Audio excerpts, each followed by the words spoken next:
You know something, you know what's crazy? Most of us are taught to chase businesses, taught to win debates, taught to take A's in our exam, but none of us are actually taught to be whole or taught how to be whole. Welcome back to the show here on DURA'S podcast. I'm Afro Debbie and I'm with my most beautiful co-host, Florence, Ambassador Florence. Hi. Thank you so much for joining us today. And thank you to our viewers for joining us once again today. Today we are talking about something we deal with, but we don't want to talk about it. We're talking about the pressure to succeed without being taught to be whole. What do you think about this, Florence? Um, I feel society and parents as a whole, they put in so much pressure on their children and on every other teenage youth in the society, because you hear a mother asking the child, you have to succeed. Okay, let me just start from when they were tender, maybe when they were in school. You will see a mom or a dad putting it on the kid. You have to take first position in school. You have to take first position in your class. Those that the child that took first position last time, he or she does not have two heads. Yes, but then forgetting to teach that child how to be kind, how to be calm, how to be obedient and respectful, how to get that first position the right way. The right way, I mean, by not doing examination malpractice or stealing your classmates' notes. Because back then in school, whenever you could remember, whenever it's getting close to exam period, sometimes my notes do go missing. Yes, so they put so much pressure on their kids, forgetting to teach them morals, forgetting to teach them like the basic value. Because if your child, for instance, if a child has first position in school or tries to manipulate his or her scores by going to meet a teacher for favoritism or buying his or her grades without having the main morals and values, that's totally bullshit. For instance, you see in a family, maybe they have three boys, and then the last child will be doing so well.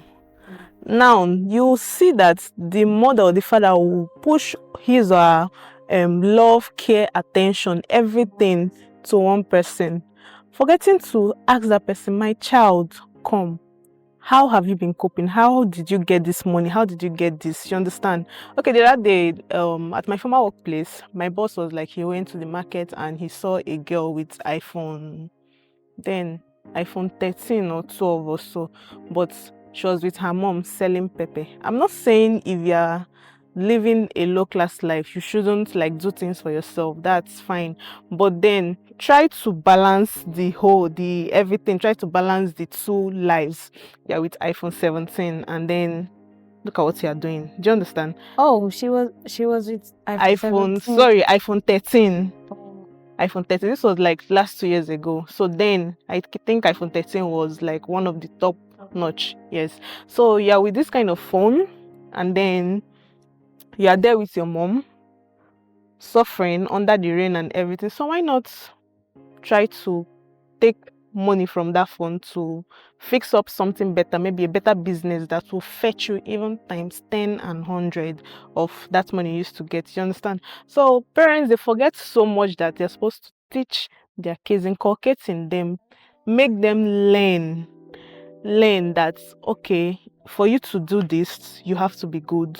For you to make money, you have to acquire it the right way, not by stealing or as a lady selling your body.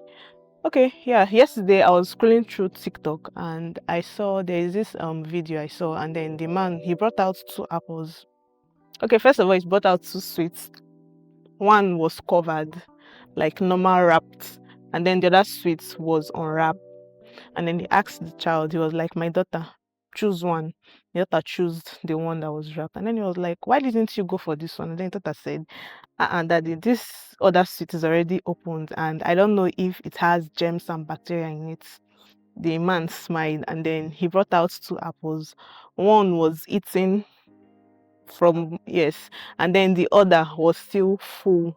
And then the man was like, okay, my child, choose one. And then the girl was like, daddy, you know I love apple. And then she chose the full apple. that was not eaten from. And then I was like, why didn't you take this one? And then the child still repeated the same thing, that I don't know who bit from this apple, and then I don't know if it has germs. And then Ma was like, okay, that's to tell you that if you have to be out there, one, as a lady, you have to cover yourself properly by not selling yourself out, or maybe selling your body by dressing improper and all of it. So when I saw that, I just smiled and I was like, okay, I went to the comment section and I saw so many comments. Most people were like, this is good, this is a man teaching his child how to behave well, this, that. So if we have so many yes, we have so many parents like that, believe you me, most immoral acts would be put to stop. So, and I also think that these pressures from parents, those are what pushes these young guys, young girls into. There's somebody I met. I think he's still in the university. The way he was going about his studies, I was like, what is driving you? He said, now to get the certificate, now should be more than the one get certificate. Yeah. Anyhow, we go take it and they buy. So they are not even focused on the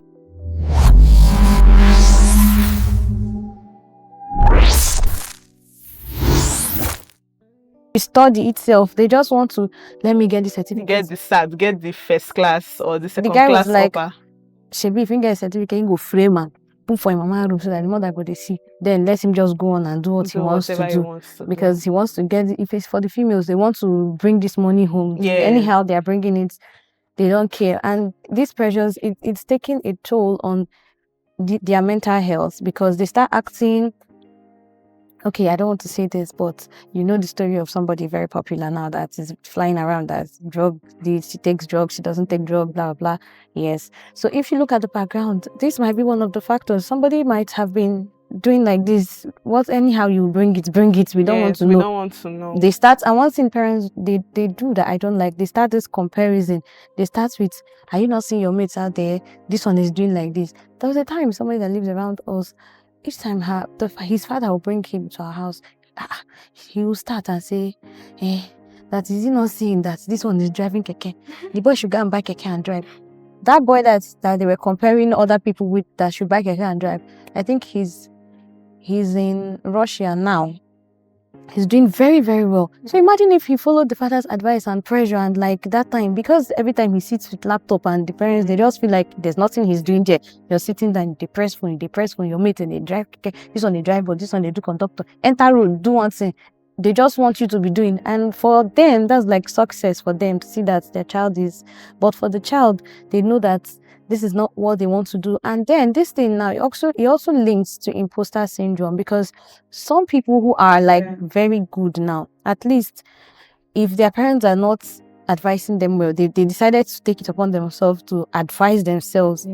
So when they now say, okay, let us achieve this, something they've been planning for a very long time, and they finally achieve it, they'll start feeling like, am I the one? Imposter syndrome, it happens to almost everybody, because that's happened to me. There was a time I did a video content for somebody, and I edited 7 videos in the midnight. I sent it to them. They were like, you're very good. I say, me? Oh, instead of you to receive the compliment, I started feeling like, I don't know, it be me at the time. It's just like that. And it takes a toll about them. Now, on imposter syndrome, what do you think about that? For me, okay, first, let me go by giving a little definition from my own understanding what it actually means. For me, imposter syndrome is it's actually a psychological phenomenon, because it has to do with psychology. Psychological phenomenon which makes you as a person feel that you're not perfect, or you're not doing so well, even after getting so many achievements. And some causes of it are perfection. You're trying to be perfect. Yes, you're trying to be perfect in everything you do, for everybody around you. You just want to do it right. Yes, you want to please everybody. I must do it right. I must achieve it. I must do this. I must do that. And then sometimes, even when you've gotten there, you still feel like, this is not enough. or maybe sometimes you feel like, am I pretending to become this one? I'm saying, like, it happens to me a whole lot. Sometimes when I do something and I do it very well and correct, and maybe someone praises me or something like that, and then I'll be like, are you sure you're not pretending to be who you are not? Why not loosen up a bit? Why not do this? Why not do that? And then from there, I'll start talking to myself, having so many talks in my head, and it also has to do, just like you said, it also has to do with pressure, either from parents or from anybody around you, pressure from friends as well. Like, it's a whole lot, and most times it causes trauma. It causes trauma because at some point you'll be kind of traumatized, or maybe sometimes you like to just be alone, just want to be on your own and stuff like that.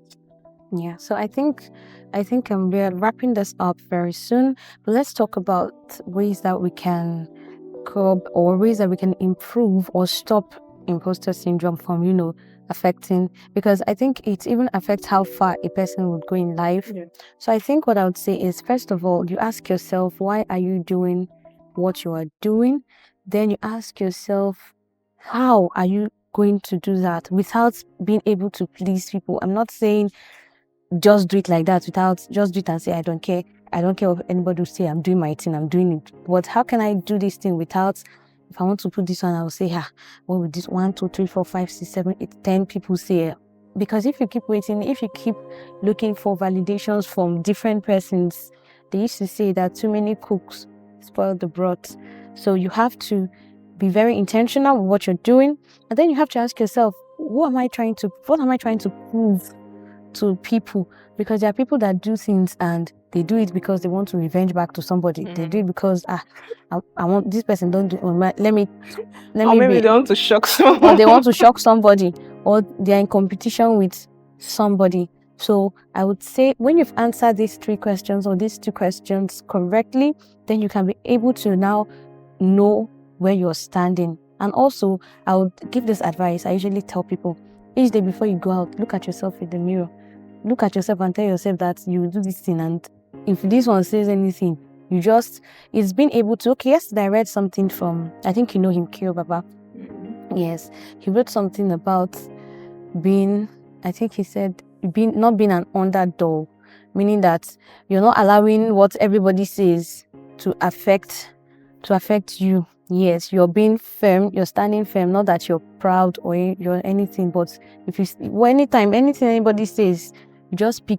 But anyone you want to do, you do it. If not, you take from here, person will just run mad because you're taking from different places. And it will also contribute to your imposter syndrome. So always, you've been watching and you've been listening to DURA'S podcast here on YouTube. Please don't forget to subscribe, like, share, and also drop a comment on how you were able to how do I put it? On how you were able to kill imposter syndrome and how you are able to come out of the pressure, if you've been pressured by your parents into doing things that you don't want to do. And also, there's this pressure, before I just go, there's this pressure that comes with parents saying you must be a medical doctor.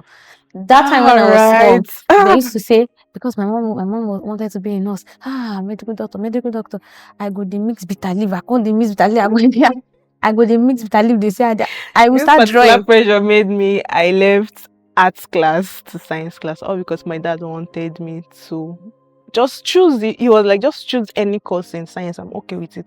But because then I wanted to be a lawyer, and then my dad was like, no, that's none of his child will do any law, journalism, whatever. No, he was like, just choose any course in science that he's okay with it. Like, and now I enjoyed it, but he would have just allowed me to do what I wanted. Yeah. To do. That's fine. So back to what I was saying, don't forget to subscribe, like, share, drop your comments, and if you felt like, or you're feeling like you're doing so much and yet you're not achieving anything, please take a deep breath. Until next time, bye for now.